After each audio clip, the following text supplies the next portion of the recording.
I learned what freedom means when I lost it. I learned it with a gun pointed at my head.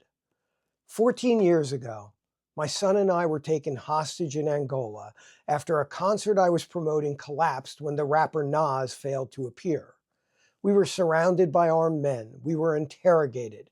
We were trapped in a foreign country for 50 days. And during that time, I learned very quickly that the freedoms Americans argue about every day are not guaranteed anywhere else in the world. There was no First Amendment protecting me. There was no Constitution I could point to. There was no American-style due process. There was no guarantee that if I spoke too loudly, posted too aggressively, or challenged the wrong people, I wouldn't end up dead or in prison for the rest of my life. For most of those 50 days, I used Facebook and Twitter to tell our story, but I was warned, you are not in America. You do not have American rights here. Think about that. In the United States, we post, we argue, we criticize, accuse, protest, organize, and challenge our leaders every single day. We call presidents tyrants. We march in the street. We attack the government. We demand change.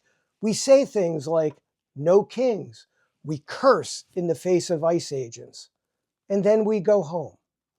But if you were truly living under a king, a real king, a dictator, a regime where power flows from one man instead of from the people, you wouldn't be standing in the street holding a sign. You might be dragged away. You might be jailed. You might disappear. That's the difference too many Americans no longer understand. This 4th of July, on America's 250th birthday, I want to say something that may sound really simple, but it's not said enough. You have no idea how good you have it here. That doesn't mean America's perfect. It is not. We have real problems. We have real divisions. We have real failures. We have corruption, bad leadership, broken institutions, and communities that feel ignored. But the miracle of America is not that we have no problems.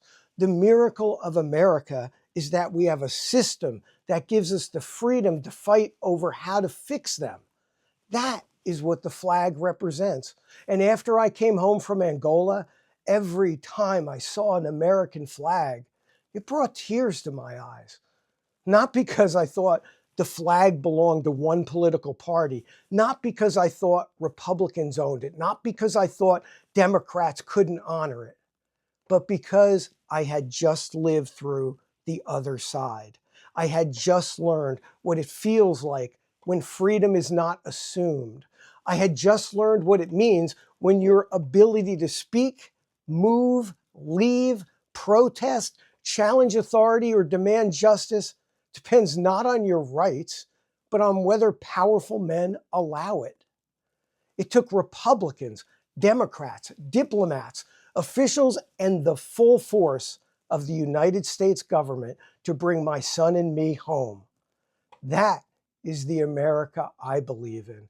Not a perfect country, not a country without arguments, but a country where those arguments are protected by a constitution unlike anything in the world has ever seen before.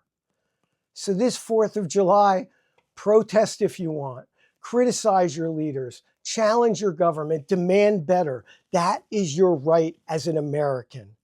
But do not confuse the freedom to protest with proof that you are oppressed.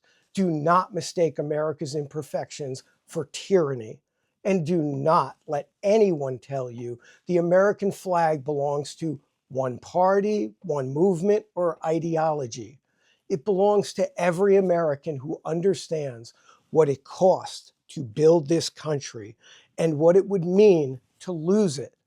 Because some of us have seen freedom from the other side. And once you have, you never look at that flag the same way again.